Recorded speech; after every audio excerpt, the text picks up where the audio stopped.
নমস্কার বন্ধুরা, তথ্যমিত্র ইউটিউব চ্যানেলের পক্ষ থেকে আপনাদের সবাইকে স্বাগত। আজকে এই ভিডিওতে আমরা আলোচনা করব ত্রিপুরার আরও একটি অত্যন্ত গুরুত্বপূর্ণ খবর সম্পর্কে, এবং যেটি হচ্ছে শীতকালীন অধিবেশনের আগেই নতুন অধ্যক্ষ মন্ত্রিসভার রামপ্রসাদ। এটা ত্রিপুরার খুবই গুরুত্বপূর্ণ এবং নতুন খবর রয়েছে, সেই সম্পর্কে আলোচনা করব। অর্থাৎ ত্রিপুরাতে শীতকালীন অধিবেশন শুরু হওয়ার আগেই প্রয়াত হয়েছেন অধ্যক্ষ বিশ্ববন্ধু সেন, এবং সেই যে শূন্যস্থান, সেই শূন্যস্থান খুব তাড়াতাড়ি পূরণ হতে চলেছে। সম্পূর্ণভাবে দেখুন, শীতকালীন অধিবেশন সংক্রান্ত অনেক কিছু নতুন নতুন খবর রয়েছে, সেই সম্পর্কে আলোচনা করব। এবং এই ধরনের নিয়মিত খবরগুলি পেতে হলে তথ্যমিত্র চ্যানেলটি সাবস্ক্রাইব করে রাখুন। এই তথ্যমিত্র চ্যানেল থেকে ত্রিপুরার প্রত্যেকটি খবর সময় মতো পেয়ে যাবেন। তো দেখুন, রাজ্য বিধানসভার শীতকালীন অধিবেশনের আগেই প্রয়াত অধ্যক্ষ বিশ্ববন্ধু সেনের শূন্যস্থান পূরণ হতে চলেছে। অধ্যক্ষ হিসাবে শপথ নিতে চলেছেন রামপদ জামাতিয়া। শুধু তাই নয়, উপাধ্যক্ষ পদেও আসছে নতুন মুখ।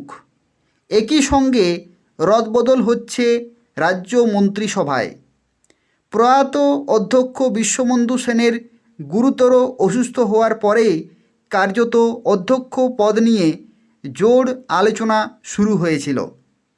এক্ষেত্রে বর্তমান উপাধ্যক্ষ রামপ্রসাদ পালকেই পাকাপাকি অধ্যক্ষ হিসেবে নিয়োগ করা হতে পারে বলেও প্রাথমিকভাবে মনে করা হয়েছিল। কোনো কোনো মহল থেকে সেই দাবিও উঠেছিল, কিন্তু সে পথে হাঁটেনি রাজ্য সরকার। শুধুমাত্র একটি অধিবেশনের অধ্যক্ষ হিসেবে দায়িত্ব পালন করেছেন বর্তমান উপাধ্যক্ষ রামপ্রসাদ পাল। রাজ্য বিজেপির অভ্যন্তরীণ সূত্রের খবর অনুযায়ী মুখ্য পদ নিয়ে একাধিক শক্তিশালী দাবিদার থাকলেও শেষ পর্যন্ত সংঘ পরিবারের ইচ্ছাকে মান্যতা দিতে হয়েছে দলের। রাজ্য বিধানসভার বর্তমান মুখ্য সচেতন কল্যাণী রায় সহ আরও দুজন বিধায়ক যাদের আইনি অভিজ্ঞতা রয়েছে, তারা ছিলেন অধ্যক্ষ হওয়ার ইঁদুর দৌড়ে। আপত্তি উঠেছিল রামপদ জামাতিয়া নাম নিয়েও। প্রকৃতপক্ষে অধ্যক্ষ হলে আইনি বিষয়ে একটা স্বচ্ছ ধারণা থাকা দরকার, কিংবা আইন নিয়ে পড়াশোনা করেছেন এমন কাউকেই সাধারণত অধ্যক্ষ করা হয়, এমনই একটি প্রচলিত ধারণা ছিল।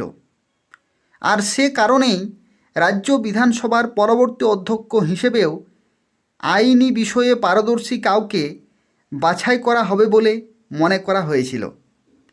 দলের পক্ষ থেকেও কেউ কেউ এই যুক্তি তুলে ধরেছিলেন, কিন্তু দলের এই যুক্তি ধোপে ঠেকেনি। কেননা যেখানে এই যুক্তি তুলে ধরা হয়েছিল, সেখান থেকে পাল্টা যুক্তিতে এটাও জানিয়ে দেওয়া হয়েছে যে আইনের ছাত্র না হওয়া সত্ত্বেও লোকসভার অধ্যক্ষ হিসেবে দীর্ঘকালীন চাপ রেখে গেছেন মেঘালয় থেকে নির্বাচিত সংসদ পি.এ. সাংমা। এরপর অবশ্য অধ্যক্ষ পদে রামপদ জামাতিয়ার নাম নিয়ে কোনো কথা ওঠেনি। শুধু অধ্যক্ষই নয়, রাজ্য বিধানসভার উপাধ্যক্ষ পদেও পরিবর্তন হতে চলেছে। দলীয় সূত্রে এমনটাই খবর। যতদূর জানা গেছে, বর্তমান উপাধ্যক্ষ রামপ্রসাদ পালকে রাজ্য মন্ত্রিসভার ক্যাবিনেট মন্ত্রী হিসেবে আনা হচ্ছে। সেক্ষেত্রে উপাধ্যক্ষ পদে বসানো হতে পারে কল্যাণপুরের বিধায়ক পিনাকি দাস চৌধুরীকে।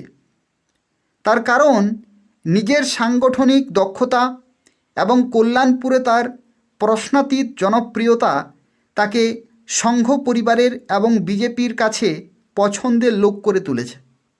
তবে এক্ষেত্রে আরও একটি বিষয় রয়েছে। তেলিয়ামুড়া মহকুমা থেকে এখন রাজ্য বিধানসভার মুখ্য সচেতক, সেই সঙ্গে রাজ্যের উপজাতি কল্যাণ মন্ত্রী এবং বনমন্ত্রী রয়েছেন। যদিও বনমন্ত্রী শরিক দলের, তাকে বাদ দিলে তেলিয়ামুড়া মহকুমা থেকে দায়িত্ব রয়েছেন দুজন, অর্থাৎ পিনাকি দাস চৌধুরীকে উপাধ্যক্ষ করা হলে রাজ্য মন্ত্রিসভা সম্প্রসারণে বাদ দেওয়া হতে পারে বর্তমান উপজাতি কল্যাণ মন্ত্রী বিকাশ দেববর্মাকে। দলীয় সূত্রের খবর অনুযায়ী এমনিতেই তার বিরুদ্ধে দুর্নীতির বহু অভিযোগ রয়েছে। দলের জনজাতি মোর্চার একটা বড় অংশই এ নিয়ে দলের উপর মহলে অভিযোগও জানিয়ে এসেছে। বিষয়টি গোচরে রয়েছে সংঘ পরিবারেরও। শেষ পর্যন্ত পিনাকি দাস চৌধুরীকে উপাধ্যক্ষ করা হলে বিকাশ দেববর্মাকে বাদ দিয়ে বর্তমান উপাধ্যক্ষ রামপ্রসাদ পালকে রাজ্য মন্ত্রিসভার ক্যাবিনেটে মন্ত্রী হিসেবে স্থান দেয়া হবে।